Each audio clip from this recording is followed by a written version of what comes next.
அந்த ஆள் என்ன கண்ணா பண்ணான்னு திட்டி விட்டான் சார். அதை நினைச்சா எனக்கு ரொம்ப வருத்தமா இருக்கு அப்படின்னு சொல்லி கவலைப்பட்டார் ஒருத்தர். இதுல கவலைப்படுறதுக்கு என்ன இருக்குது அப்படின்னார் ஒரு பெரியவர். அவர் ஒரு மகான். என்ன சார் இப்படி சொல்றீங்க, ஒருத்தர் நம்ம பார்த்து திட்டுனா வருத்தமா இருக்காதா அப்படின்னார். அது எப்படி வருத்தமா இருக்கும், திட்டுறதுங்கிறது என்ன, அது வெறும் சத்தம் தானே அப்படின்னார் அந்த பெரியவர். நம்ம ஆளுக்கு தலையை பிச்சுக்கலாம் போல இருந்தது. இருக்காத அப்படின்னா நமக்கு அப்படித்தானே தோணுது. அந்த பெரியவர் சொல்றது ரொம்ப பெரிய விஷயம். அதை நாம புரிஞ்சிக்க முயற்சி பண்ணலாம்னா நடைமுறை வாழ்க்கைக்கு அது ஒத்து வர்றது மாதிரி தெரிய மாட்டேங்குது. இருந்தாலும் அந்த பெரியவர் அதுக்கு என்னதான் விளக்கம் கொடுக்கறாருன்னு பார்ப்போமே. ஒரு ரயில் போயிட்டு இருக்கு, அதுல ஒரு சாது போயிட்டு இருக்கார். அந்த ரயில் அவர் ஹரித்வாரம் போயிட்டு இருக்கார். அவரு ரயில்ல ஏகப்பட்ட கூட்டம். நம்ம ஊர் ரயில் கேட்க வேணும், டிக்கெட் வாங்கிட்டு கொஞ்சம் பேர், வாங்காத கொஞ்சம் பேர். அது என்னத்துக்கு அனாவசியமா டிக்கெட் அப்படிங்கிற நினைப்புல பாதி பேர். இந்த கூட்டத்துக்கு மத்தியில அந்த சாதுவும் போயிட்டு இருக்கிறார். உட்கார்றதுக்காக இருந்த இடத்துல ஒரு ஆள் படுத்திருக்கிறான். கொஞ்சம் முரட்டு ஆசாமி. அவன் காலு பக்கத்துல கொஞ்சோண்டு இடம் பாக்கி இருந்தது. அந்த இடத்துல இந்த சாது உட்காந்துருந்தார். மெதுவா உட்காந்துக்கிட்டார் போய். ஆனா அந்த ஆளு ராத்திரி பூரா இவரை காலால உதச்சிக்கிட்டே இருக்கிறான். அது இவருக்கு ரொம்ப அவமானமா பட்டது. அதனால துக்கம் ஏற்பட்டது. இருந்தாலும் அதை ஒரு மாதிரியா சகிச்சுக்கிட்டே இவர் வந்து சேர்ந்தார். பொழுது விடிஞ்சது. அந்த சாது ஹரித்வார் வந்து சேர்ந்தார். அங்க ஒரு பெரிய ஞானியை சந்திச்சார். ராத்திரி ரயில்ல அந்த ஆள் உதைச்சதையும் அதனால தனக்கு ஏற்பட்ட துக்கத்தையும் இந்த சாது அந்த ஞானி கிட்ட சொன்னார். சொல்லிவிட்டு, ஏன் சுவாமி, எனக்கு துக்கம் ஏற்பட்டதே அது தப்பா அப்படின்னு கேட்டார். தவறுதான் அந்த ஞானி. உனக்கு இன்னமும் தேக அபிமானம் போகலைங்கிறது தான் அது காட்டுது. அஷ்டாவக்கிரர் என்ன சொல்றார் தெரியுமா? உண்மையான ஞானி யாராவது தன்னை வந்தனை செய்தால் அதற்காக சந்தோஷப்பட மாட்டார், யாராவது நிந்தனை செய்தால் அதற்காக வருத்தப்பட மாட்டார் அப்படின்னு சொல்றார். நிந்தனைங்கிறது ஒரு ஒலி தான். தேகாபிமானம் இருக்கிற வரைக்கும் இந்த ஒலி நம்மளை வேதனைப்படுத்தும். நான் தேகம் இல்லை, ஆத்மா அப்படிங்கிற நினைவு இருந்தா இந்த ஒலி நம்மளை பாதிக்காது. மனு என்ன சொல்றார் தெரியுமா? ஒரு சாதகன் பாராட்டுதலை விஷம்னு நினைச்சு பயப்படணும், அவமானத்தை அமிர்தம்னு நினைச்சு சந்தோஷப்படணுங்கிறார். அவமானப்பட்டா கவலைப்படாம எப்படி இருக்க முடியும் அப்படின்னு தான் நமக்கு தோணும். அதனாலதான் நம்மள யாரும் இதுக்கு உதாரணமா யாரையும் காட்ட முடியல. புத்தரையும் கபீரையும் உதாரணமா காட்டுறாங்க. அவங்களுக்கெல்லாம் அவமானம் ஏற்பட்டப்போ கவலையே படலையாம். புத்தரை அவமானப்படுத்தணுங்கிறதுக்காக கௌசாம்பி ராணி ஒரு இளம் பெண்ணை கொலை பண்ணி சடலத்தை புத்தர் குடிசைக்கு முன்னாடி போட சொன்னார். போட்டாங்க. புத்தர் தான் அந்த பொண்ணை கெடுத்து கொலை பண்ணி விட்டாருன்னு எல்லாரும் நினைச்சாங்க. ஆனா புத்தர் இதை பத்தி கவலையே படல. அப்புறமா உண்மை தெரிஞ்சதும் புத்தர் புகழ் இன்னும் அதிகமாயிட்டது. ஒரு பெரிய சபையில ஒரு மோசமான பொண்ணு நுழைஞ்சு தனக்கும் கபீருக்கும் சம்பந்தம் உண்டுன்னு சொன்னா கபீர் கவலைப்படல. அவங்க மாதிரியெல்லாம் நாமளும் இருக்க கத்துக்கணும். நிந்தனை, அபகீர்த்தி, அவமானம் எல்லாம் ஆண்டவன் கொடுக்கிற பிரசாதம்னு நினைக்கணும் அப்படின்னு சொல்றார் அந்த ஞானி. இதை கேட்ட இந்த காலத்து ஆசாமி ஒருத்தர், நான் கூட அப்படிதான் சார், யாராவது அவமானப்படுத்தினா கவலைப்பட மாட்டேன். நேத்து கூட ஒருத்தர் என்ன பலார்னு அரைஞ்சுட்டார், நான் கொஞ்சம் கூட கவலைப்படல, பேசாம வந்துட்டேன்னார். ஏன் அப்படி வந்துட்டீங்க அப்படின்னு. அவர் அரைஞ்சதுலேயும் ஒரு அர்த்தம் இருந்தது, அதனாலதான் அப்படி வந்துட்டேன்னார். ஏன் அரைஞ்சாருன்னு கேட்டேன். 10 வருஷத்துக்கு முன்னாடி 15 ரூபா அவர்கிட்ட கடன் வாங்கினேன், அதை கேட்டு கேட்டு பார்த்துட்டு கடைசியா தான் அரைஞ்சார் அப்படின்னார். ஆண்டவனுடைய பிரசாதம் இவருக்கு அடிக்கடி கிடைக்கும் போல இருக்கு.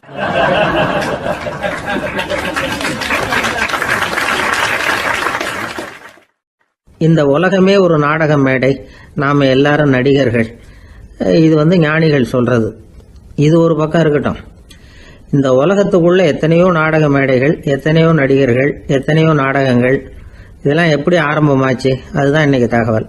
அதாவது ஆதி மனிதன் பேச ஆரம்பிக்கிறதுக்கு முன்னாடி சைகையாலேயே எல்லாத்தையும் சொல்லிட்டு இருந்தான். அதனால அப்பவே நடிப்பு ஆரம்பமாயிட்டது. முதல்ல ஒரு வேட்டையத்தான் அவன் நடிச்சு காட்டியிருப்பான். இவன் எப்படி போனான், எதிரில் மிருகம் எப்படி வந்தது, அதோட எப்படி சண்டை போட்டான், எப்படி அடிச்சு கொண்டுகிட்டு வந்தான், இதை அப்படியே மற்றவங்களுக்கு நடிச்சு காட்டியிருப்பான். ஏன்னா மொழி கிடையாது. இந்த காலத்துல எல்லாம் நாடகங்கள்ல நடிக்கிறவங்கள நடிகர்கள்ங்கிறோம். ஒரு காலத்துல இவங்களுக்கு என்ன பேரு தெரியுமா? திஸ்பியர்கள் அப்படின்னு பேராம். இதுக்கு காரணம் உண்டு.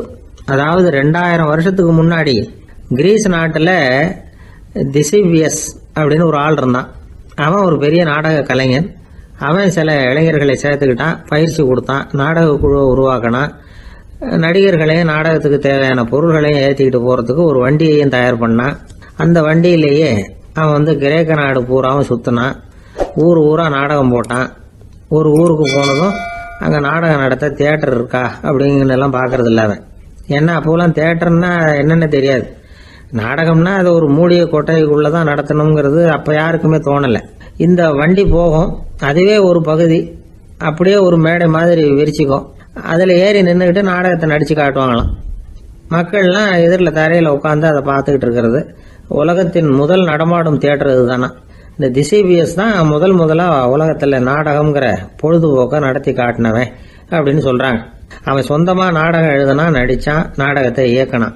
அதனால தான் அவனை first man of the theatre அப்படின்னு சொல்லுவாங்க. அவன் தான் நாடக மேடையின் முன்னோடி.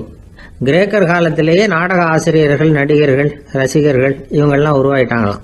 நாடகத்தின் சரித்திரத்தில் இந்த 3 பிரிவும் ரொம்ப முக்கியம். அதாவது கிரேக்க தியேட்டர்கள்லாம் திறந்த வெளி மேடைகள் தான்.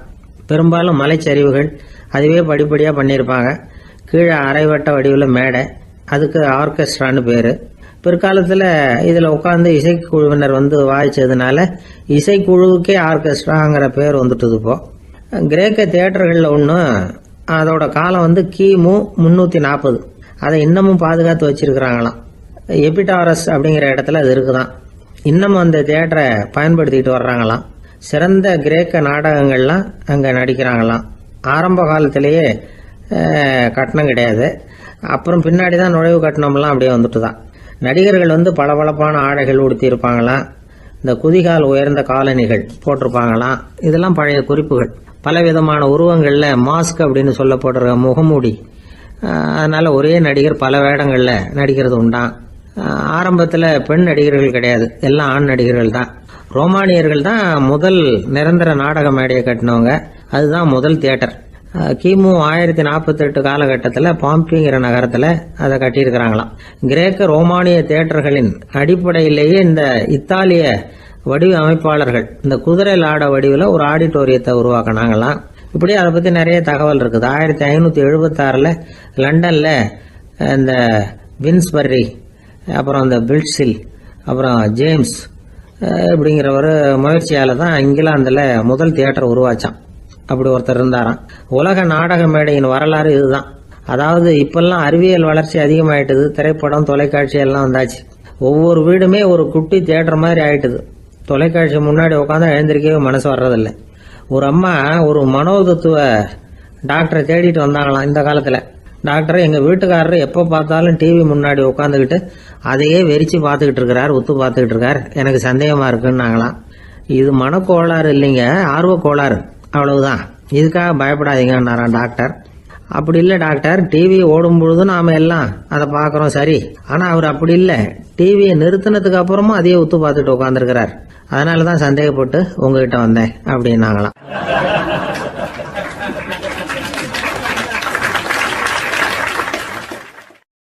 ஒரு ஊரில் ஒரு ராஜா இருந்தார். பெரிய அரண்மனையில் தான் இருக்கிறார்.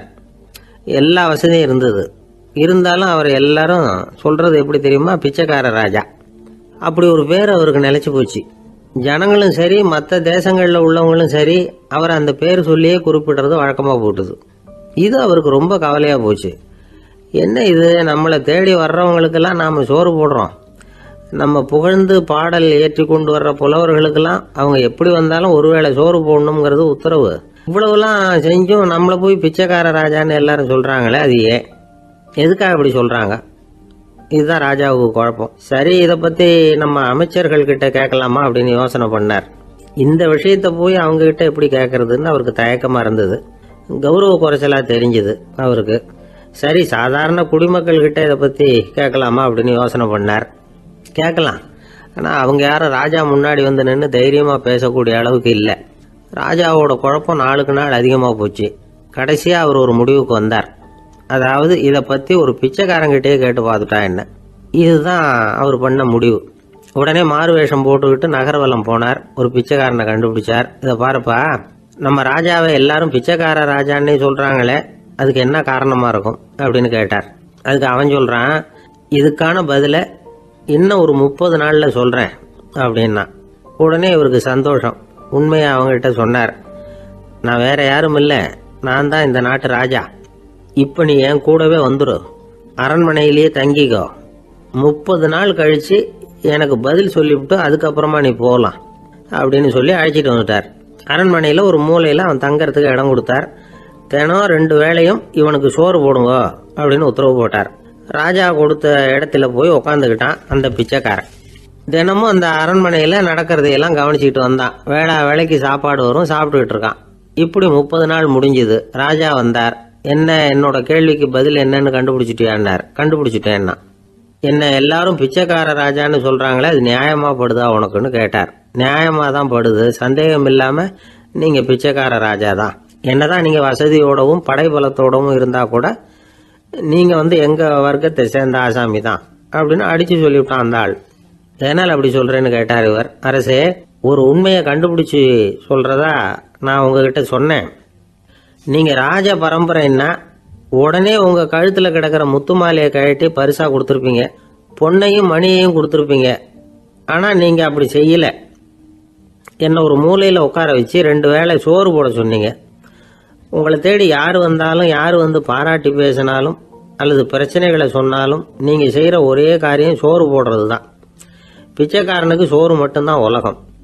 உங்கள் விஷயத்திலையும் நீங்கள் அப்படி தான் நினைக்கிறதாக தெரியுது. நல்லா கவனிங்க. எந்த ஒரு பிரச்சனைக்கும் சோறு தான் முடிவுன்னு நினைக்கிறீங்க பாருங்க. நீங்கள் சந்தேகமில்லாத எங்களை சேர்ந்த ஆளு தான் அப்படின்னு விட்டான் அந்த பிச்சைக்காரன். அதுக்கப்புறம் தான் அந்த ராஜா தன்னுடைய தவறுகளை எல்லாம் தேர்த்திக்கிட்டாராம். பசின்னு வர்றவங்களுக்கு சோறு தான் போடணும், அது தப்பு இல்லை. பாராட்ட வர்றவங்களுக்கெல்லாம் சோத்தையே போட்டு அனுப்புனா இப்படி தான் பேர் வரும்.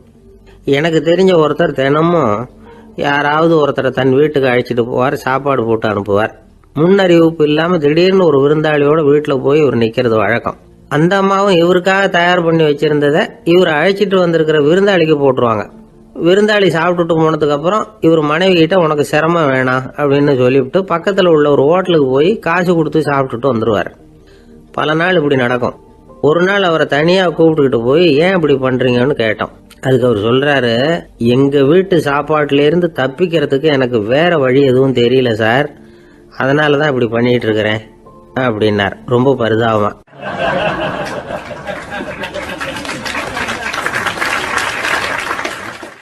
ஒரு மனுஷனுக்கு 3 விதத்தில் கர்வம் உண்டாகிறதுக்கு வாய்ப்பு உண்டு.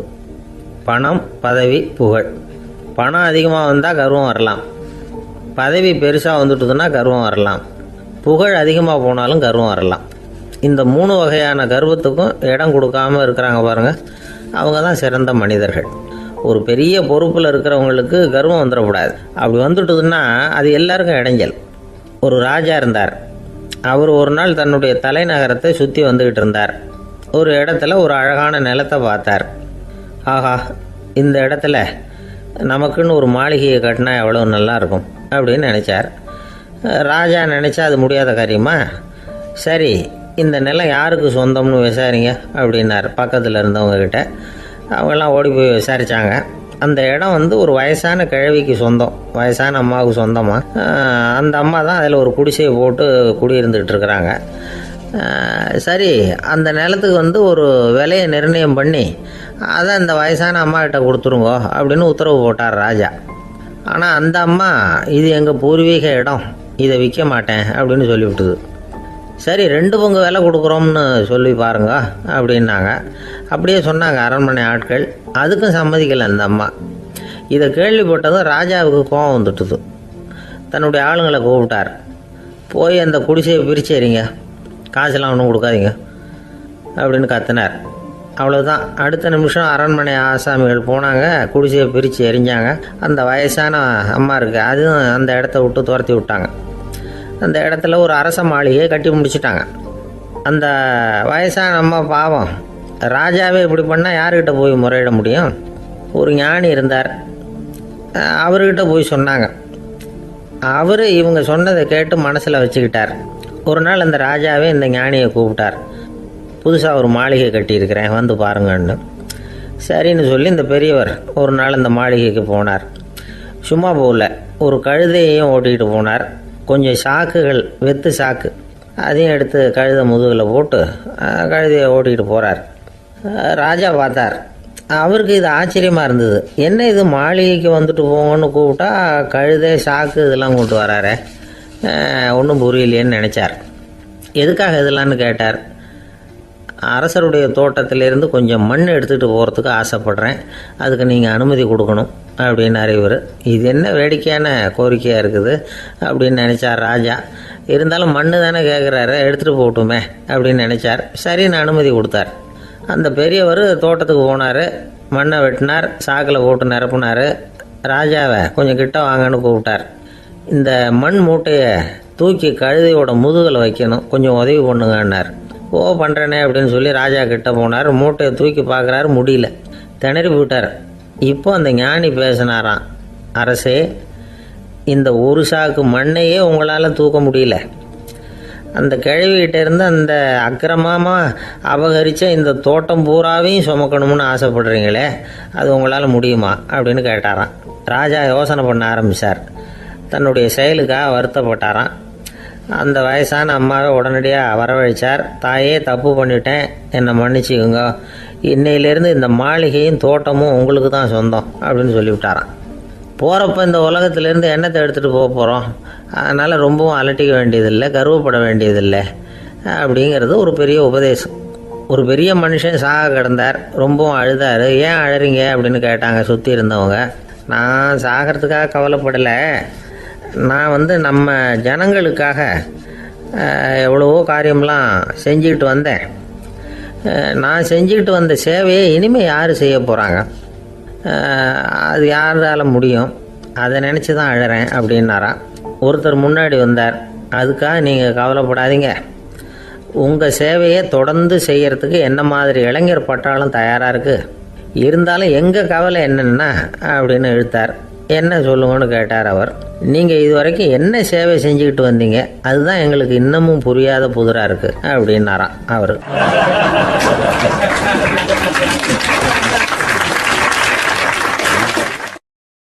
ஒரு அம்மா தெருவில் உட்காந்து என்னத்தையோ தேடிட்டு இருக்கிறாங்க. அந்த அம்மா ஒரு சூஃபி ஞானி.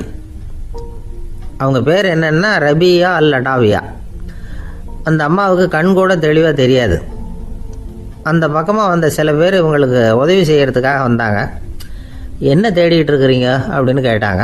இதுக்கு அந்த அம்மா, அந்த கேள்வி அவ்வளோ முக்கியத்துவம் இல்லை, நான் தேடிட்டு இருக்கிறேன், உங்களால் முடிஞ்சால் எனக்கு உதவி பண்ணலாம் அப்படின்னாங்களாம். உதவி செய்ய வந்தவங்களுக்கு ஆச்சரியம்.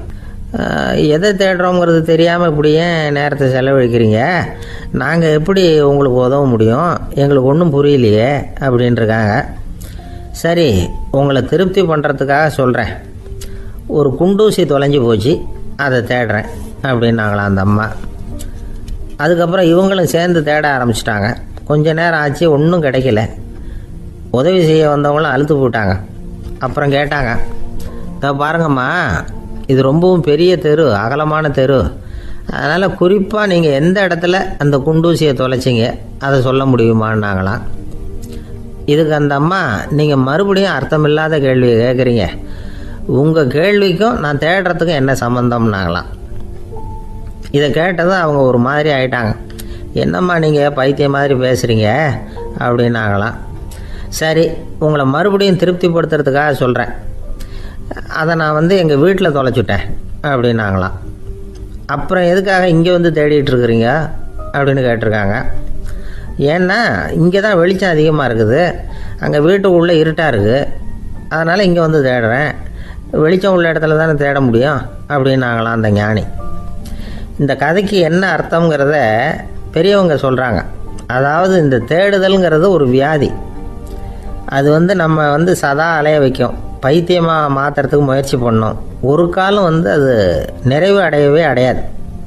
வாழ்வுங்கிறது ஒரு புரிந்து கொள்ள முடியாத சதா இயங்கி கொண்டிருக்கிற ஒரு செயல். அதுக்கு ஆரம்பமும் இல்லை, முடிவும் கிடையாது. எதையோ தேடணும் அப்படிங்கிற உந்துதல் நமக்குள்ளே இருக்கும், ஆனால் குறிப்பாக எதை தேடிட்டு இருக்கிறோம் அப்படிங்கிறது புரியாது. அப்படி ஏதாவது ஒன்றை தேடி அடைஞ்சிடுறோம்னு வச்சுக்கோங்க, உடனே ஒரு அதிருப்தி வந்துடும். அதனால் வாழ்க்கைங்கிறது சலிப்பு நிறைந்தது அப்படிங்கிற எண்ணத்தை உண்டாக்கிக்கிறோம். ஒன்று அடைஞ்சதுக்கு அப்புறம் இன்னொன்று தேட ஆரம்பிச்சிருவோம். ஆக இந்த தேடல்ங்கிறது நாம் ஒன்று அடைஞ்சாலும் அடையாவிட்டாலும் தொடர்ந்து நடந்துக்கிட்டு தான் இருக்கும். இதுக்கு முடிவே கிடையாது. இந்த உண்மையை நாம் நல்லா புரிஞ்சுக்கணும் அப்படிங்கிறது பெரியவங்களுடைய கருத்து. ஏழையும் தேடுறான், பணக்காரனும் தேடுறான், நோயாளியும் தேடுறான், நோய் இல்லாதவனும் தேடுறான், அதிகாரம் உள்ளவனும் தேடுறான், அதிகாரம் இல்லாதவனும் தேடுறான், முட்டாளும் தேடுறான், அறிவாளியும் தேடுறான். ஆனால் யாரும் இதை தான் தேடி சாதிக்க போகிறோம், இதுதான் முடிவு அப்படின்னு திட்டவட்டமாக சொன்னதில்லை. ஒன்று அடைஞ்சதும் இன்னொன்று தேட ஆரம்பிச்சிடுறாங்க, அவ்வளோதான். அதாவது உங்களின் தேடுபவர் உங்கள் உள்ளே தான் இருக்கிறார், அவரை தேடி கண்டுபிடியுங்கள். இதுதான் ஞானிகள் நமக்கு சொல்லுகிற ஒரு ஆலோசனை. நம்மால் ஒருத்தன் ஜெயிலில் இருந்தான். இன்னொரு கைதி அவனை பார்த்து கேட்டான், ஏன்பா உன்னை பார்க்குறதுக்கு வெளியிலேருந்து யாருமே இங்கே வர்றது இல்லையே, உனக்கு சொந்தக்காரங்களே கிடையாதா அப்படின்னு கேட்டானா. ஏன் இல்லை, எனக்கு சொந்தக்காரங்க நிறைய பேர் உண்டு, அவங்க என்னை பார்க்க வராததுக்கு காரணம் வேற அப்படின்ட்டுருக்கான் இவன். என்ன காரணம்னு கேட்டான் அவன். அதுக்கு இவன் சொன்னானா, அதுக்கு என்ன காரணம்னா அவங்க எல்லாரும் இங்கே உள்ளேயே இருக்கிறாங்க அப்படின்னானா.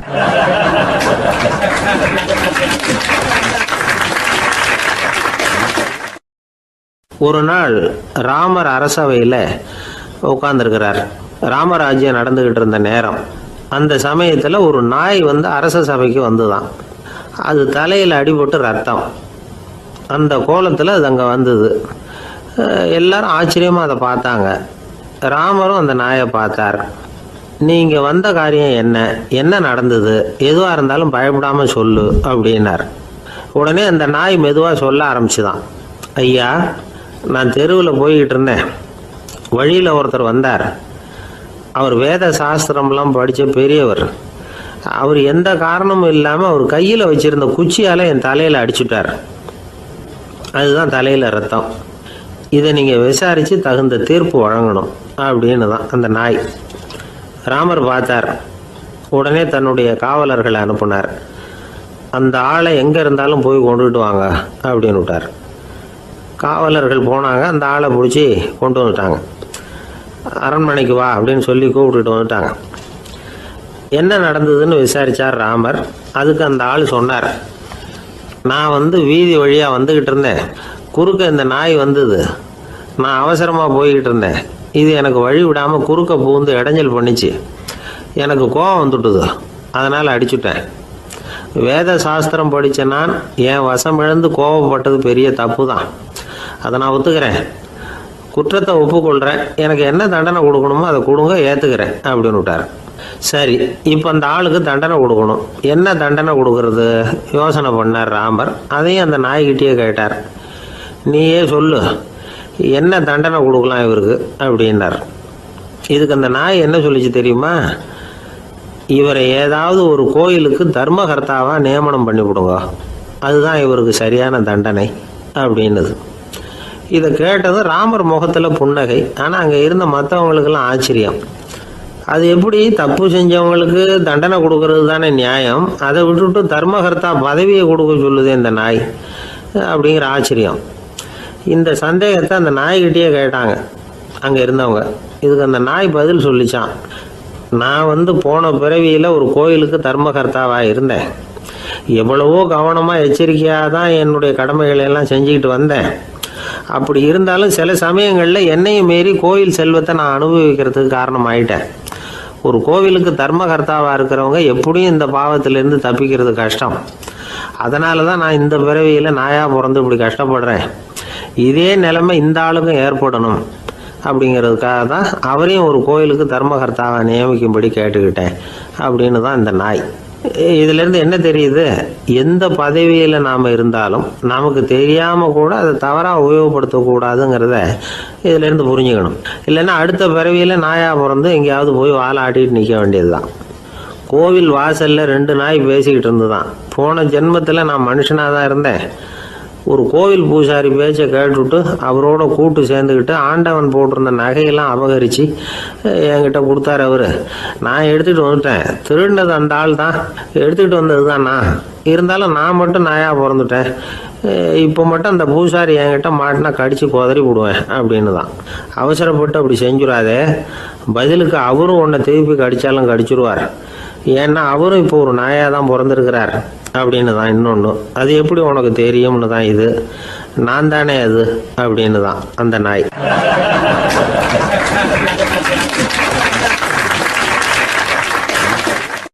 நம்மக்கிட்ட ஒருத்தன் தப்பாக நடந்துக்கிட்டானா உடனே நாம் என்ன செய்வோம்? கையை ஓங்கிட்டு அவனை அடிக்க போவோம். நாம் அவங்ககிட்ட அவனை விட ஒருபடி மேலாக தப்பாக நடந்துக்குவோம். ஆனால் பெரியவங்கள்லாம் அப்படி நடந்துக்கிறது இல்லை. இன்னா செய்தாரை ஒருத்தல் அவர் நாண நன்னயம் செய்து விடல் அப்படின்னு வள்ளுவர் சொல்லியிருக்கார் இல்லையா? அதுக்கு தகுந்த மாதிரி நடந்துக்குவாங்க. பாயசித் விஸ்தாமிங்கிறவர் ஒரு பெரிய ஞானி. அவர் ஒரு நாள் ராத்திரி ரொம்ப நேரம் மசூதியில் இருந்துட்டு வீட்டுக்கு திரும்பி வந்துகிட்டு இருக்கிறார். வழியில் ஒரு குடிகாரன், அவன் கையில் ஒரு இசைக்கருவி, அதை கண்ணா பின்னான்னு மீட்டிக்கிட்டு வாய்க்கு வந்தபடியே என்னத்தையோ பாட்டுன்னு நினச்சிக்கிட்டு பாடிக்கிட்டு அவன் பாட்டுக்கு கிடக்கிறான் வழியில்.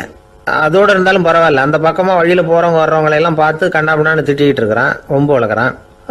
பாயசீத் பிஸ்தாமிங்கிற அந்த பெரியவர் அந்த வழியாக போகிறார். அவனை பார்க்குறார். அவனுடைய நிலைமையை பார்த்துட்டு பரிதாபப்படுறார். ஏன்பா இது மாதிரிலாம் நடந்துக்கிற, இப்படி நடக்கலாமா அப்படின்னு ஏதோ கொஞ்சம் புத்திமதி சொல்கிறதுக்கு ஆரம்பித்தார். அவனுக்கு கோபம் வந்துட்டுது.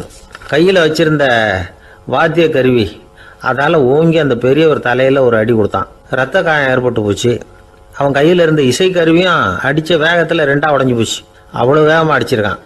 இவ்வளவு தூரத்துக்கு நடந்து போச்சுல்ல, அந்த மாபெரும் ஞானி வாயை திறந்து ஒரு வார்த்தை கூட பேசலை. பேசாமல் தலையை பிடிச்சிக்கிட்டு அவர் பாட்டுக்கு போயிட்டார். மறுநாள் அந்த பெரியவர் என்ன பண்ணார் தெரியுமா? கொஞ்சம் இனிப்பு பண்டங்கள், கொஞ்சம் பணம், இது ரெண்டையும் ஒரு ஆள் மூலமாக அனுப்பி வச்சார் அந்த குடிகாரனுக்கு. அவனுக்கு ஒன்றும் புரியல. என்ன விவரம்னு விசாரித்தான். வந்த ஆள் ஒரு கடுதாசியை நீட்டினான். அதில் விவரம் இருந்தது. ஞானி எழுதியிருக்கிறார், இதை பார்ப்பா, உங்களுடைய இசைக்கருவி உடையறதுக்கு என்னுடைய தலை காரணமாக ஆயிட்டுது. அதுக்காக நான் ரொம்ப வருத்தப்படுறேன். அதுக்காக தான் பணம் அனுப்பி வச்சுருக்கேன். வேறு புதுசாக ஒரு இசைக்கருவி வாங்கிக்கோ. அப்புறம் இன்னொரு விஷயம், நேற்றுக்கு ராத்திரி என்கிட்ட ஏகப்பட்ட கசப்பான வார்த்தைகளை பேசினேன். இதோடு அனுப்பியிருக்கிற இனிப்பு பண்டங்களை சாப்பிட்டு உன்னுடைய நாவில் உள்ள கசப்பை மாற்றிக்கோ அப்படின்னு அதில் எழுதப்பட்டிருந்தது. இந்த சமயத்தில் அவன் குடி மயக்கத்தில் இல்லை, தெளிஞ்சு போயிருந்த நேரம் இது. அதனால் அதை படித்த உடனே அவனுக்கு ரொம்ப வெக்கமாக போச்சு. தலை குனிஞ்சான், யோசனை பண்ணான். கொஞ்ச நேரத்தில் தன்னுடைய நண்பர்கள் சில பேரையும் கூப்பிட்டுக்கிட்டு நேராக அந்த ஞானி இருக்கிற இடத்துக்கு ஓடினான். அவர் காலில் விழுந்தான். அவர்கிட்ட மன்னிப்பு கேட்டுக்கிட்டான். பெரியவங்களே தெரியாமல் நான் இந்த பாவ செயலை பண்ணிவிட்டேன், என்னை மன்னிச்சுங்க. உங்களுடைய பொறுமையும் போதனையும் என்னுடைய கண்ணை திறந்துட்டுது.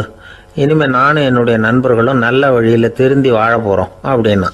ஞானி செய்த நன்னயம் குடிகாரனை எப்படி திருத்திருக்கு பார்த்தீங்களா? இந்த கதையை கேட்டுவிட்டு ஒருத்தர் சொன்னார், என் வாழ்க்கையில் கூட அப்படி ஒரு சம்பவம் நடந்தது சார். நானும் ஒரு நாள் ராத்திரி ஓவராக குடிச்சிட்டு ஒரு கிட்டாரை வாசிச்சுக்கிட்டு கண்ணாபின்னான்னு உளறிக்கிட்டு திட்டிக்கிட்டு இருந்தேன். அந்த சமயம் அந்த வழியாக ஒருத்தர் வந்தார். ஓங்கி தலையில் ஒரே ஒரு அடி, ரத்தம் வந்துட்டுது. அதுக்கப்புறம் என் மனசு தெரிந்துவிட்டுது சார் அப்படின்னார். அப்படியா என்ன ஆச்சரியமா? ஆமாம் சார், அடி விழுந்தது அவர் தலையில் இல்லை, ஏன் தலையில். வந்தவர் என்ன அப்படி அடிச்சுட்டார். மயக்கம் தெளிஞ்சதுக்கு அப்புறம்தான் எனக்கு விவரம் புரிஞ்சுது. அவர் ஒரு போலீஸ்காரரு அப்படின்னார் ரொம்ப சோகமா.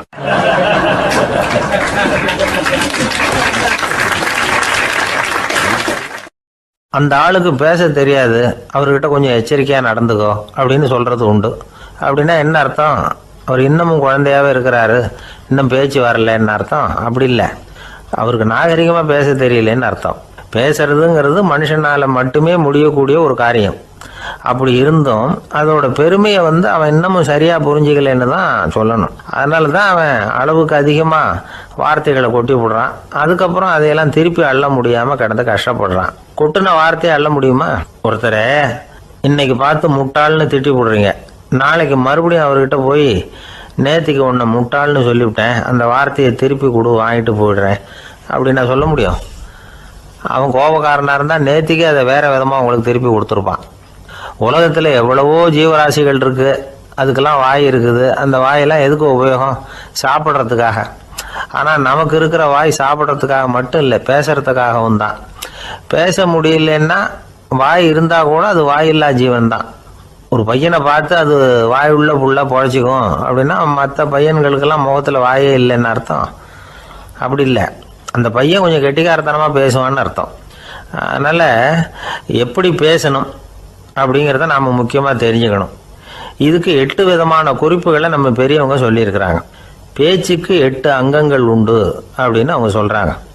அதெல்லாம் என்னென்ன அப்படின்னா, உண்மை, நன்மை, அன்பு, நிதானம், இனிமை, ஆழம், சமயமறிதல், சபையறிதல். இந்த 8 தன்மையும் பேச்சில் இருக்கணுமா. இதையே கொஞ்சம் விவரமாக சில பேர் போர்டில் எழுதி வச்சுருப்பாங்க. அதாவது எழுத்துலையாவது அதெல்லாம் இருக்கட்டுமே அப்படின்னு நினச்சி நீங்கள் கூட சில இடங்களில் இதை பார்த்துருக்கலாம். அதாவது உண்மையே பேசுக, நன்மையே பேசுக, அன்பாக பேசுக, நிதானமாக பேசுக, இனிமையாக பேசுக, ஆழமுடையதாக பேசுக, சமயமறிந்து பேசுக, சபையறிந்து பேசுக, இப்படி எழுதி வச்சுருப்பாங்க. இந்த 8 அம்சமும் சரியாக பொருந்தி இருந்தால் தான் அது பேச்சு. மற்றதெல்லாம் பேச்சாகிடாது. பேச்சு ஒரு சிறந்த கலை. எல்லாத்தையும் விட பேசாமல் இருந்தும் பழகணும், அது ரொம்ப முக்கியம். உண்மையே பேசணும். சத்தியத்துக்கு மதிப்பு கொடுக்குறவங்கள தான் சரித்திரம் மதிக்கும். உண்மை பேசினா மட்டும் போதாது, அந்த உண்மையில் நன்மை கலந்துருக்கணும். கொலைகாரனுக்கு பயந்துக்கிட்டு ஒருத்தன் உங்கள் வீட்டுக்குள்ளே ஒளிஞ்சிருக்கிறான். அந்த முரட்டு ஆசாமி கையில் அரிவாளோடு வந்து அவங்க வந்தானான்னு உங்ககிட்ட கேட்குறான்னு வச்சுங்க. உண்மைதான் உயர்வு தரும் அப்படின்னு நினச்சிக்கிட்டு, ஆமாம் உள்ளே தான் இருக்கிறான், அடுப்பங்கரையில் குதிருக்கு பின்னாடி உட்காந்துருக்கிறான், போய் பிடிச்சிட்டு போங்க அப்படின்னு சொல்லுவீங்க. அது நன்மை இல்லாத உண்மை.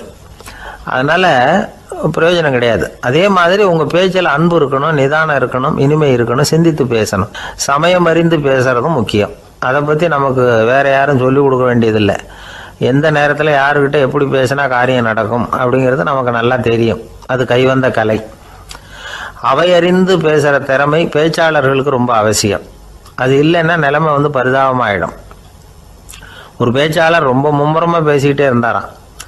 ரொம்ப நேரம் நிறுத்தவே இல்லை, பேசிக்கிட்டே இருக்கிறார். சபையில் இருந்தவங்கலாம் ஒவ்வொருத்தரும் எழுந்திரிச்சு போய்கிட்டே இருக்கிறாங்க.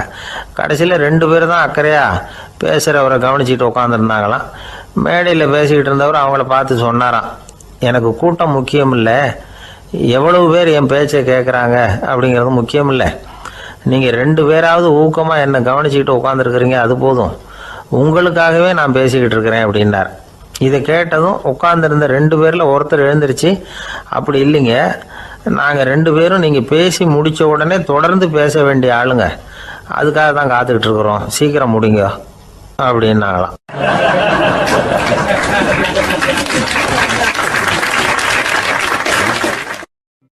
இந்த காலத்து புள்ள ஒருத்தன் தன்னோட அப்பாவை பார்த்து சொன்னான், அப்பா, நான் உனக்கு உதவி செய்யலாம்னு நினைக்கிறேன், என்ன உதவி செய்யணும்னு சொல்லு அப்படின்னா. நீ சும்மா இருந்தால் அதுவே எனக்கு செய்கிற பெரிய உதவிடா அப்படின்னார் அப்பா. சும்மா இருக்கிறதும் ஒரு உதவி தான், அது மாதிரி மௌனமும் ஒரு சமூக சேவை தான் அப்படிங்கிறார் காஞ்சி பெரியவர். நமக்கு 5 புலன்கள் இருக்குது, மெய், வாய், கண், மூக்கு, செவி. இந்த 5லேயும் அதிகப்படியான வேலை எதுக்குன்னு நினைக்கிறீங்க? வாய்க்கு தான். ஏன்னா அதுக்கு 2 வேலை. இப்போ கண்ணுக்கு பார்க்குறது மட்டும்தான் வேலை, காதுக்கு கேட்குறது மட்டும்தான் வேலை, மூக்குக்கு வாசனை அறியறது தான் வேலை, உடம்புக்கு உணர்றது மட்டும்தான் வேலை. ஆனால் வாய் அப்படி இல்லை, அதுக்கு 2 வேலை. சாப்பிட்றதும் அதுதான், பேசுகிறதும் அதுதான். அதாவது வாய் ஒன்று தான் கர்மேந்திரியமாகவும் இருக்குது, ஞானேந்திரியமாகவும் இருக்குது அப்படின்னு சொல்லுவாங்க.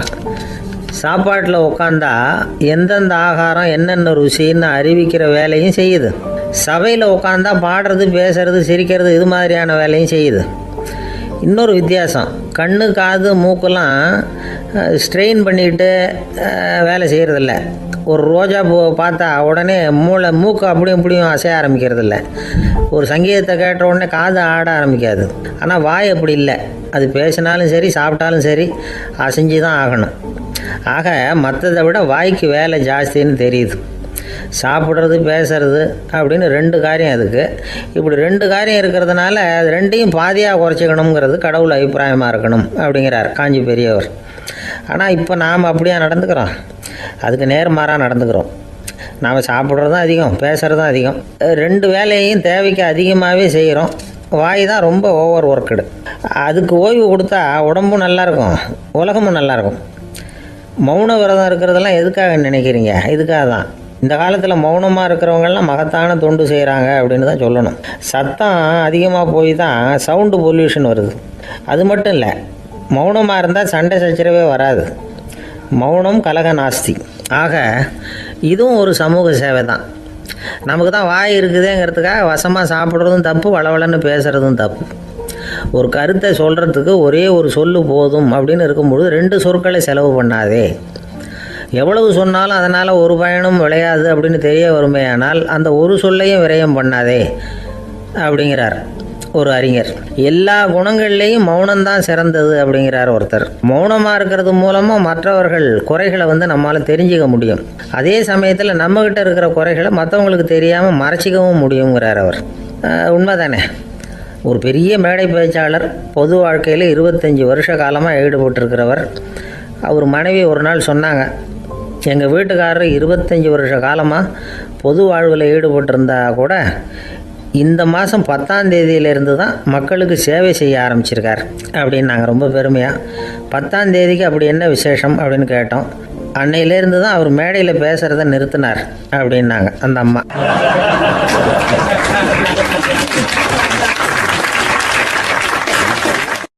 ஒரு ஆசாமி வேகமாக ஓடிக்கிட்டு இருந்தான். ஏன் இப்படி ஓடுறேன்னு கேட்டார் இன்னொருத்தர். அங்கே ஒரு ஆள் அடிபட்டு கிடக்கிறான், அதை பார்த்தேன், உடனே ஓடுறேன்னா. எங்கேன்னு கேட்டார். ஆஸ்பத்திரிக்குன்னா. ஒரு ஆள் அடிபட்டு கிடக்கிறத பார்த்தா உடனடியாக நாம் செய்ய வேண்டியது முதல் உதவி, அதுக்கப்புறம் தான் ஆஸ்பத்திரி. இன்றைக்கி விபத்துங்கிறது சர்வசாதாரணமாக நடந்துக்கிட்டு இருக்குது. வாகன விபத்து, வெடிகுண்டு விபத்து, தீ விபத்து, கட்டடம் சரியறது, பூகம்பம், இப்படி நிறைய நடக்குது. ஒரு விபத்தை பார்த்துட்டா நம்மளில் பல பேர் நமக்கு என்னத்துக்கு வம்புன்னு ஒதுங்கி போயிடுறதும் உண்டு. சில பேர் துணிஞ்சு கிட்ட போய் உதவி செய்கிறதும் உண்டு. அப்படி உதவி செய்ய நினைக்கிறவங்களுக்கு உபயோகப்படுற தகவல் இது. விபத்தில் காயமடைஞ்சவங்களை 3 பிரிவாக பிரிக்கலாமா. முதல் வகை கொஞ்சம் சீரியஸானது, உயிருக்கு உடனே ஆபத்து தரக்கூடியது. மூளை காயம், முகம், கழுத்து காயங்கள், இருதயம், நுரையீரல் காயங்கள், வயத்தில் உள்ளுறுப்பு காயங்கள், அதிகப்படியான இரத்தப்போக்கு, இதனால எல்லாம் பாதிக்கப்பட்டிருந்தால் அது முதல் வகை அப்படின்னு நாமளே மனசுக்குள்ளே முடிவு பண்ணிக்கணும். இவங்களுக்கெல்லாம் உடனடியாக முதல் உதவி கொடுக்கணும். தாமதப்படுத்தாமல் ஆஸ்பத்திரிக்கு கொண்டுகிட்டு போயிடணும். இப்படி கொஞ்சம் எச்சரிக்கையாக நடந்துக்கிட்டால் அவங்களில் பல பேரை காப்பாற்றி போடலாம். 2வது வகை எப்படின்னா, முதல் உதவி விரைவாக கிடைச்சா உயிர் பிழைக்கக்கூடிய மார்பு காயங்கள், கைகால் எலும்பு முறிவு, இடுப்பு முதுகெலும்பு காயம், சீரான இரத்த சேதம், இப்படிப்பட்டவங்களை 2வது வகையாக பிரிக்கணும். ஆபத்து இல்லாத சிராய்ப்புகள், சிறு காயங்கள், இரத்த உறைவுகள், இதனால் பாதிக்கப்படுறவங்க 3வது வகை. ஒருத்தர் தலையில் அடிபட்டு நினைவு விழுந்துட்டார்னு வச்சுங்க, அவருக்கு வாந்தி வர்றதுனால புறையேறி மூச்சு அடைப்பு உண்டாகும். இப்படி ஆகாமல் இருக்கிறதுக்காக தலையை ஒரு பக்கமாக சாய்ச்சி வைக்கலாம். நாடி துடிப்பையும் இதய துடிப்பையும் தொட்டு பார்க்கணும். அது குறைஞ்சிருந்தாலும் சரி, நின்று இருந்தாலும் சரி, அவர் மார்பை நிமிஷத்துக்கு 80 தடவை உள்ளங்கையால் அழுத்தி இதய துடிப்பை மீட்கிறதுக்கு உதவி பண்ணணும். கழுத்தில் காயம்பட்டாலும் ஆபத்து அதிகம். கழுத்துக்கு அடியில் ஒரு துண்டை மடித்து வைக்கலாம். 2 பக்கமும் சின்ன தலையணை அல்லது துணி மடிப்புகளை வச்சு கழுத்தை அதிகமாக அசையாமல் பார்த்துக்கலாம். முதுகெலும்பு முறிஞ்சிருக்குமோ அப்படிங்கிற சந்தேகம் இருந்ததுன்னா அவரை அதிகமாக அசைய விடக்கூடாது. அதிகமாக அசைஞ்சால் தண்டு இடத்துல பாதிப்பு ஏற்பட்டு கை கால் விளங்காமல் போயிடும். அவரை ஒரு கனமான போர்வை இல்லைன்னா பாயில் படுக்க வச்சு 4 பேர் மெதுவாக தூக்கி மருத்துவ உதவிக்கு அனுப்பி வைக்கலாம். கையெலும்பு முறிஞ்சிருந்தால் முறிஞ்ச பாகத்தை உடம்போடு சேர்த்து அசையாமல் கட்டி போடலாம். கால் எலும்பு முறிஞ்சிருந்தால் மற்ற காலோடு சேர்த்து கட்டி போடலாம். முறிஞ்ச பாகம் தொங்காமல் பார்த்துக்கணும், அப்போ தான் வீக்கம் உண்டாகாமல் இருக்கும். வெட்டு காயம், குண்டடிப்பட்ட காயம், இதிலெல்லாம் இரத்தப்போக்கு அதிகமாக இருக்கும். ரத்தம் வெளியேற ஆபத்து அதிகம். சுத்தமான துணியை பல மடிப்புகளை மடித்து காயத்தின் மேலே வச்சு அழுத்தமாக ஒரு 10 நிமிஷம் பிடிச்சிக்கணும். ரத்தம் நின்ன உடனே காயத்துக்கு கட்டு போடலாம். சில சமயம் காயம்பட்ட பாகத்தை உயரமாக தூக்கி பிடிச்சிக்கிட்டா தான் ரத்த கசிவு நிற்கும். இந்த விவரங்களையெல்லாம் கொஞ்சம் மனசில் வாங்கி வச்சுக்கிட்டோம்னா சமயத்தில் உதவும். ஏன்னா இந்த காலத்தில் விபத்து எந்த ரூபத்தில் எப்போ வரும்னு யூகிக்கவே முடியல. நண்பர் ஒருத்தர் சொன்னார், நேற்றுக்கு பாருங்கள் சார், என் கண்ணு முன்னாடியே ஒரு சின்ன விபத்து நடந்ததுன்னார். என்னன்னு விசாரித்தோம். ஒரு பஸ்ஸில் வந்துக்கிட்டு இருந்தேன். அந்த பஸ்ஸில் பின்பக்கம் படி ஓரமாக நின்றுக்கிட்டு இருந்த ஒருத்தர் ரோட்டில் விழுந்துட்டார். டிரைவர் அதை கவனிக்கலை, நிறுத்தாமல் அவர் பாட்டுக்கு போகிறாருனார். கண்டக்டர் உடனே விசில் கொடுத்து பஸ்ஸை நிறுத்த வேண்டியது தானே அப்படின்னோம். அதுதான் சார் முடியாமல் போச்சுன்னார் அவர். ஏன்னு கேட்டாங்க. தவறி கீழே விழுந்ததே அந்த கண்டக்டர் தான் சார் அப்படிங்கிறார்.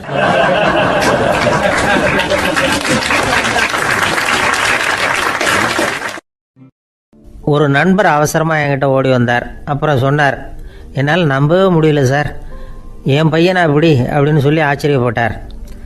உங்கள் பையன் அப்படி என்ன தான் செஞ்சுட்டான் அப்படின்னு கேட்டேன். என்னால் முடியாத ஒரு காரியத்தை அவன் செஞ்சுட்டான் சார் அப்படின்னார். அது என்னன்னு தான் சொல்லுங்களேன். என்ன 5வது வகுப்பில் அவன் ஒரே தடவையில் தேறிட்டான் சார். அதாவது ஒரே அட்டம்ப்டில் பாஸ் ஆகிருக்கான் அப்படின்னார் மூச்சு வாங்க. கஷ்டப்பட்டு பரீட்சை எழுதுனது அவன், இவருக்கு ஏன் மூச்சு வாங்குது? நம்மால் செய்ய முடியாத ஒரு காரியத்தை இன்னொருத்தர் செய்யும் பொழுது அது நமக்கு ஆச்சரியமாக இருக்குது. சர்க்கஸ் பார்க்குறோம், ஒருத்தர் அந்த இடத்துல தொங்குறார், அது நமக்கு ஆச்சரியம். ஏன்னா அது நம்மால் முடியாத காரியம். நம்மால் முடியாத ஒன்றை அடுத்தவர் எளிதாக செய்யும் பொழுது நாம் மருள்வது இயற்கை. இதை தான் தொல்காப்பியம் மருட்கை அப்படின்னு சொல்லுது. இந்த வியப்பு இருக்குதே, இது 4 வகையில் ஏற்படுறதாக தொல்காப்பியம் சொல்லுது. அது என்ன 4 வகை?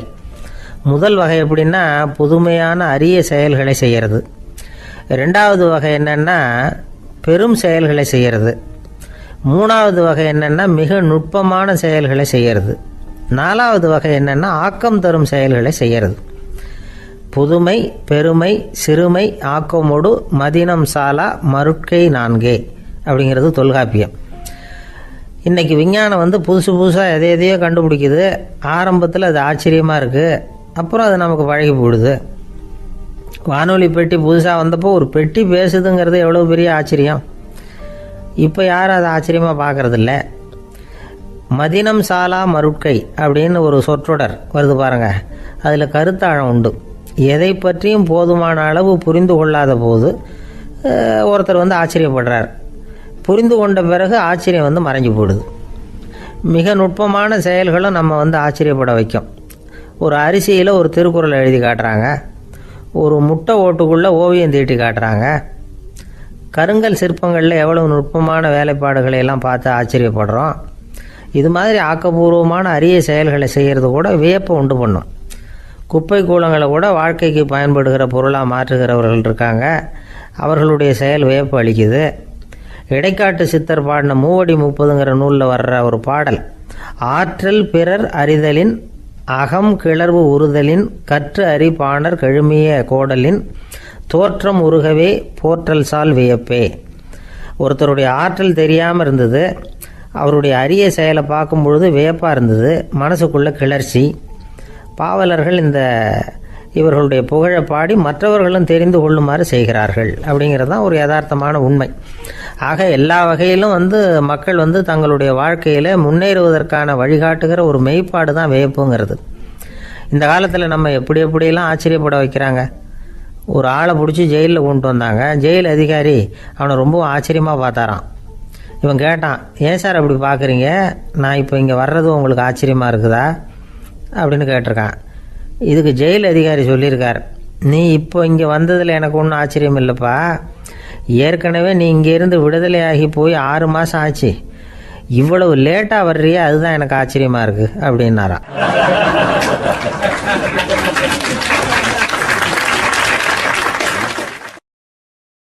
ஆஃபீஸை முடிஞ்சு வீட்டுக்கு போகிற சமயத்தில் ஒருத்தர் கடைக்கு போய் ஸ்வீட் வாங்கினார்.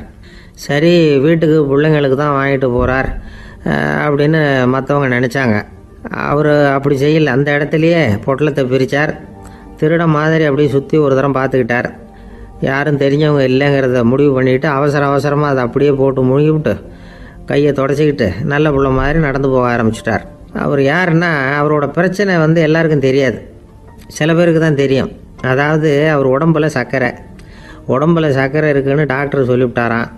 அதனால் வீட்டில் சர்க்கரையே இவர் கண்ணில் காட்டுறதில்ல. அதனால் இவர் யார் கண்ணிலையும் படாமல் இப்படிப்பட்ட வேலைகள்லாம் செய்கிறது வழக்கம். யாருக்கும் தெரியாமல் இப்படி ஸ்வீட்டை வாங்கி சாப்பிட்டுட்டு அவர் பாட்டு போயிடுறது. இப்படிப்பட்டவங்களுக்கெல்லாம் கொஞ்சம் ஆறுதலான தகவல் இன்றைக்கி. அது என்னென்னா, நாம் சாப்பிட்ற சர்க்கரைக்கும் நம்ம உடம்பில் உள்ள சில கோளாறுகளுக்கும் அப்படி என்ன தான் சம்மந்தம் இருக்குது. இதை பற்றி சமீபத்தில் சில ஆராய்ச்சிகள்லாம் நடந்திருக்குது. ஏன்னா சர்க்கரைன்னாவே விஷம் மாதிரி அதை பார்க்குறவங்களும் சில பேர் உண்டு.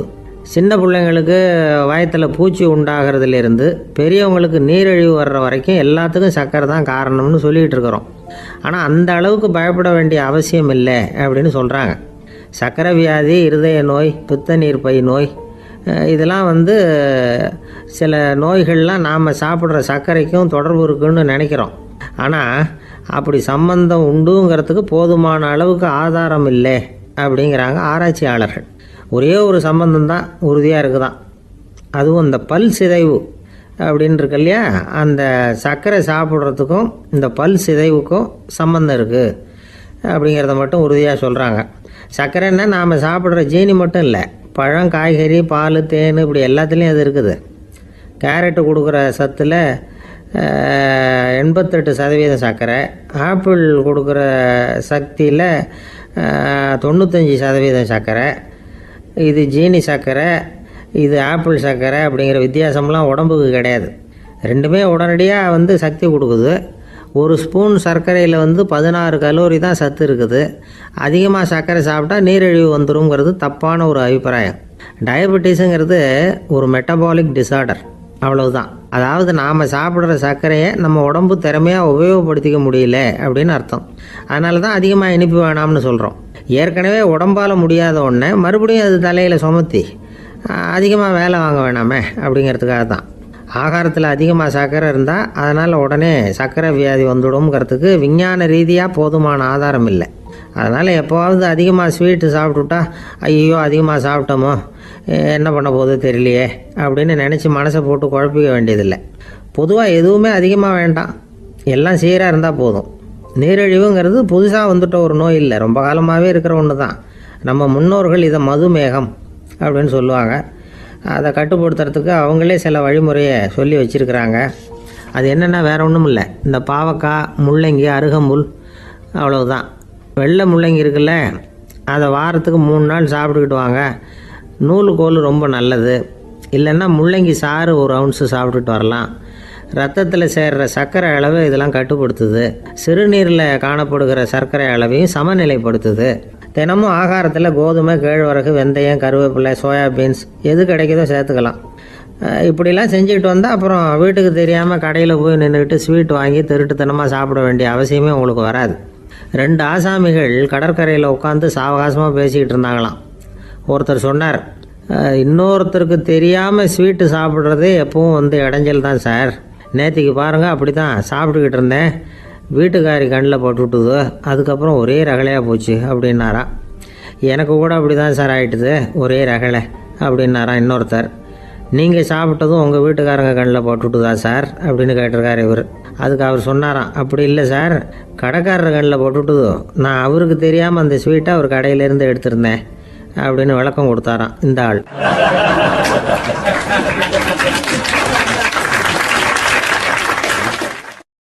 அம்மாக்காரங்களுக்கு அடிக்கடி ஏற்படுற கவலை ஒன்று உண்டு. அதாவது குழந்தை சரியாக சாப்பிட மாட்டேங்குதே அப்படிங்கிற கவலை. இவங்கெல்லாம் ஒரு விஷயத்த நல்லா புரிஞ்சுக்கணும். குழந்தைகள்ங்கிறவங்க பெரியவங்க மாதிரி இல்லை. அவங்க கடிகாரத்தில் மணியை பார்த்துட்டு சாப்பிட்றதுக்கு உட்கார்ற ரகம் கிடையாது. பசிச்சா சாப்பிடுவாங்க, இல்லைன்னா விளையாடுவாங்க அல்லது தூங்குவாங்க. அது புரியாமல் அவங்கள கட்டாயப்படுத்தி அல்லது மிரட்டி சாப்பிட வைக்கிறது ரொம்ப தப்பு. ஒரு 8 மாத குழந்தைக்கு 3 மணி நேரத்துக்கு ஒரு தடவை பசிக்கும். அந்த நேரம் பார்த்து சாப்பாடு கொடுத்தா அடம் பண்ணாமல் அது பாட்டுக்கு சாப்பிட்றோம். அதே குழந்தைக்கு 1 வயசு ஆகிறப்போ 4 மணி நேரத்துக்கு ஒரு தடவை பசிக்கும். இந்த வயசில் இயற்கையாகவே பசி குறைஞ்சிருக்கும். அது புரியாமல் என் குழந்தை முன்னாடி மாதிரி இப்போ சரியாக சாப்பிட மாட்டேங்கிறான் அப்படின்னு சில பேர் டாக்டர்கிட்ட போய் சொல்லிக்கிட்டு இருப்பாங்க. இன்னொரு விஷயம், ஒரு குழந்தைக்கு வயசு அதிகமாகிற வேகத்துக்கு உடம்பு எடையும் அதிகமாகிக்கிட்டே போகாது. உடம்பு எடை அதிகமாகிற வேகம் குறைஞ்சிக்கிட்டே வரும். 6 மாத குழந்தைக்கு ஒரு வாரத்தில் 150 கிராம் எடை கூடும். ஒரு வயசில் வாரத்துக்கு 71 கிராம் எடை கூடும். இது புரியாமல் அதிகமாக சாப்பாட்டை கொடுத்து குழந்தைய கஷ்டப்படுத்தக்கூடாது. ஏன்னா அளவுக்கு மீறின உணவு அஜீரணத்தை உண்டு பண்ணிவிடும். குழந்தைக்கு ஒரு தட்டில் கொஞ்சமாக ஆகாரத்தை வச்சு கொண்டுகிட்டு போய் கொடுக்கணும். மலை மாதிரி குவிச்சு வச்சா அதை பார்த்ததுமே பசி அடங்கி போயிடும். அடித்து மிரட்டி பயமுறுத்தி குழந்தைய சாப்பிட வைக்கிற பழக்கம் இருக்குது பாருங்க, அதுக்கு ஃபுட் ஃபோர்ஸிங் அப்படின்னு பேர். இப்படி பண்ணினா குழந்தைக்கு சாப்பாட்டில் விருப்பம் குறைஞ்சிரும், அதை கண்டாவே வெறுக்க ஆரம்பிச்சிடும். அது மாதிரி உளம் சார்ந்த பசி குறைவு, சைக்கோஜெனிக் அனோரெக்சியா, அது ஏற்படுமா. சாப்பாடுங்கிறதே ஒரு தண்டனை மாதிரி தோணும். குழந்தைகளுக்கு பிடிச்ச மாதிரியான ஆகாரத்தை கொடுக்கணும். சத்து அதிகம் இருக்குங்கிறதுக்காக அதுக்கு பிடிக்காத ஆகாரத்தை கொடுத்து கட்டாயப்படுத்தக்கூடாது. குழந்தைகளுக்கு 2 வயசு ஆகிறப்போ இயற்கையாகவே எதிர்மறை குணம் உண்டாகும்.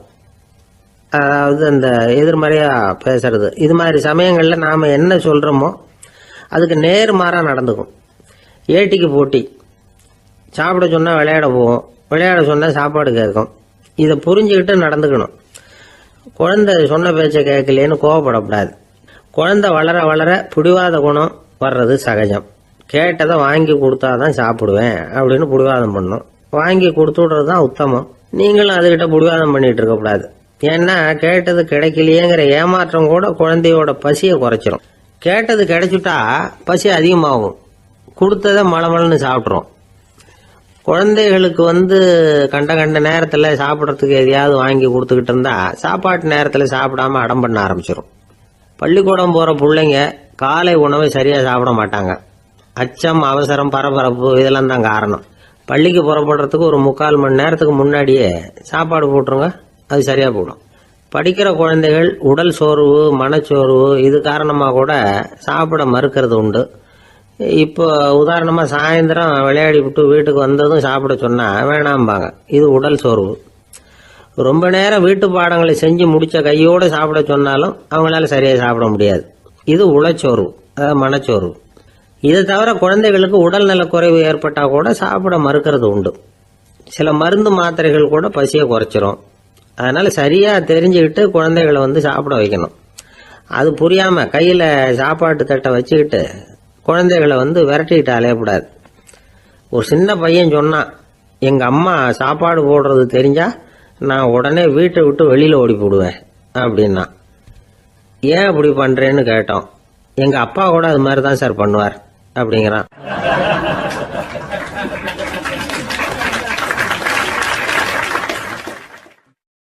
ஒரு அரசனும் அமைச்சரும் ஒரு நாள் ரொம்ப சாவகாசமாக பேசிக்கிட்டு இருந்தாங்களாம். அரசன் அமைச்சரை பார்த்து ஒரு கேள்வி கேட்டிருக்கார். ஏங்க அமைச்சரே, ஆசை இல்லாத ஒரு மனுஷனால இருக்க முடியுமா அப்படின்னு. ஏன் முடியாது, துறவி அப்படிங்கிறவங்கெல்லாம் அப்படிப்பட்டவங்க தானே அப்படின்னாராம் அமைச்சர். அவங்கெல்லாம் உண்மையிலேயே ஆசையை விட்டவங்க தானா அப்படின்னு கேட்டாராம் ராஜா. அப்படி தான் இருக்கணும் அப்படின்னாராம் அமைச்சர். அப்படின்னா ஆசையே இல்லாத ஒரு உண்மையான துறவியை நான் பார்க்கணுமேன்னார். அது என்ன பிரமாதம், அதுக்கு நான் ஏற்பாடு பண்ணுறேன் அப்படின்னு விட்டார் இவர். சொல்லிவிட்டு உடனே புறப்பட்டு போனார். அங்கே இங்கே தேடினார். அப்புறம் தான் அவருக்கு புரிஞ்சுது உண்மை துறவியை கண்டுபிடிக்கிறது எவ்வளவு கஷ்டமான காரியம்னு. இருந்தாலும் ராஜா கிட்ட சொல்லியாச்சே, உண்மை துறவியை காட்டுறேன்னு. இப்போ என்ன பண்ணுறது? ராஜா கிட்ட சொன்னபடி நடக்கலைன்னா அவருக்கு கோவம் வந்துடும். அமைச்சர் ஒரு யோசனை பண்ணார். அவருக்கு ஒரு வழி தெரிஞ்சுது. அதுதான் சரின்னு முடிவு பண்ணார். அதாவது அந்த ஊரில் அவருக்கு தெரிஞ்ச நாடக நடிகர் ஒருத்தர் இருக்கிறார், நல்லா நடிப்பார். அவரை போய் பார்த்தார். இதை பாருப்பா, எனக்காக நீ ஒரு காரியம் செய்யணும்னார். என்னன்னு கேட்டார் அவர். நீ ஒரு துறவி மாதிரி கொஞ்ச நேரத்துக்கு நடிக்கணும். ராஜா உன்னை பார்த்துட்டு போகிற வரைக்கும் நடி, அது போதும். அதுக்காக உனக்கு 10,000 ரூபா தரேன் அப்படின்னார். அவர் எந்த காலத்தில் இவ்வளவு பணத்தை மொத்தமாக பார்த்துருக்கார். அதனால் உடனே சரின்னு ஒத்துக்கிட்டார். அமைச்சர் அரண்மனைக்கு திரும்பி வந்தார். என்ன அமைச்சரே, இன்னுமா ஒரு உண்மையான துறவி கிடைக்கலன்னார். உண்மையான துறவி ஒருத்தரை இப்போ தான் கொஞ்ச நேரத்துக்கு முன்னாடி பார்த்து பேசிவிட்டு வர்றேன். அவர் நம்ம ஊருக்கு வெளியில் குளத்தங்கரையில் உள்ள ஒரு ஆலமரத்துக்கு அடியில் உட்காந்துருக்கிறார் அப்படின்னார் இவர். அப்படின்னா உடனே புறப்படுங்க அப்படின்னார் ராஜா. பரிவாரங்களோடு புறப்பட்டார். அங்கே அந்த மரத்தடியில் அந்த ஆள் வேஷம் போட்டுக்கிட்டு துறவி மாதிரி உட்காந்துருக்கிறான். ராஜா நேராக போனார். அந்த துறவி காலில் பொத்துன்னு விழுந்து வணங்கினார். உடனே ராணி அவர் காலில் விழுந்தாங்க. அடுத்தபடியாக அமைச்சர் விழுந்தார். அவருக்கு தெரியும் இது நம்ம ஆள் தான்னு. இருந்தாலும் என்ன பண்ணுறது, நேரம். அப்புறம் பரிவாரங்கள்லாம் துறவி காலில் விழுந்து ஆசீர்வாதம் வாங்கிட்டாங்க. ராஜா அப்புறமா தங்கத்தட்டில் பொண்ணையும் பொருளையும் வச்சு அந்த துறவிகிட்ட ரொம்ப பணிவாக நீட்டுறார். தாங்கள் தயவு பண்ணி இதை ஏற்றுக்கணும் அப்படின்னு வேண்டிக்கிட்டார். அந்த துறவி பற்று இல்லாமல் அதை பார்த்தார். எல்லாத்தையும் திறந்துட்ட எனக்கு இதெல்லாம் எதுக்காக அப்படின்னு சொல்லி அதை மறுத்துட்டாராம். ஆஹா, உண்மையான துறவியை பார்த்துட்டோம் அப்படிங்கிற ஆனந்தம் அரசருக்கு. ரொம்ப நிம்மதியாக திருப்தியாக திரும்பி வந்தார் அரண்மனைக்கு. அதுக்கப்புறம் அமைச்சர் யாருக்கும் தெரியாமல் அந்த துறவிகிட்ட ஓடினார். சொன்ன பிரகாரம் பணத்தை நீட்டினார். இந்தப்பா, நான் உங்ககிட்ட சொன்னபடி 10,000 ரூபா பணம் எடுத்துக்கோ அப்படின்னார். அந்த ஆள் ராஜா கிட்ட சொன்னது மாதிரியே எல்லாத்தையும் திறந்துவிட்ட எனக்கு இதெல்லாம் எதுக்காக வேணாம் அப்படின்னு விட்டாரான். நடித்த வரைக்கும் போதும்ப்பா, இனிமேல் இந்த நாடக வசனம்லாம் வேணாம், வேஷத்தை கலைச்சிரு, பணத்தை வாங்கிக்கோன்னார். இல்லைங்க, இது வேஷம் இல்லை, இது வசனமும் இல்லை, இது உண்மை. கொஞ்ச நேரம் துறவி மாதிரி நடித்ததுக்கே இந்த தேசத்து ராஜா, ராணி, அமைச்சர், பரிவாரங்கள் எல்லாம் என் காலில் விழுந்து வணங்குறாங்க. அப்படின்னா உண்மையான துறவியா இருக்கிறது எவ்வளவு பெருமையான விஷயம். நான் உண்மையான துறவியா ஆக போறேன், அப்படி முடிவும் பண்ணிட்டேன் அப்படின்னார் அந்த நடிகர். வேஷம் கூட எப்படிப்பட்ட விளைவுகளை உண்டு பண்ணுது பார்த்தீங்களா. நம்மால் ஒருத்தன் ரொம்ப வசதியாக தான் இருந்தான். ஒரு நாள் அவன் சொத்து பூரா திருட்டு போயிட்டுது. அதுக்கப்புறம் இவன் துறவி மாதிரி ஆயிட்டான். ஊர் ஊரா சுத்தினான். ஒரு குருநாதரை தேடி கண்டுபிடிச்சான். அவர்கிட்ட சீடனா சேர்ந்துக்கிட்டான். அவனை பார்த்து ஒருத்தர் கேட்டார், நீ உண்மையான சீடன் தானான்னு. இல்லைங்க, சீடன் மாதிரி நடிச்சுக்கிட்டு இருக்கிறேன் அப்படின்னா. அது குரு துரோகம் இல்லையா அப்படின்னு கேட்டார் அவர். இல்லைங்க, நான் பண்ணது குரு துரோகம் இல்லை, என் குரு பண்ணது தான் துரோகம். என்னுடைய பணத்தை கொள்ளையடிச்சது இவர் தான். அதை எங்க வச்சிருக்காருன்னு கண்டுபிடிக்கிறதுக்காக தான் இவர்கிட்ட வந்து சீடனா சேர்ந்துருக்கிறேன் அப்படின்னானா.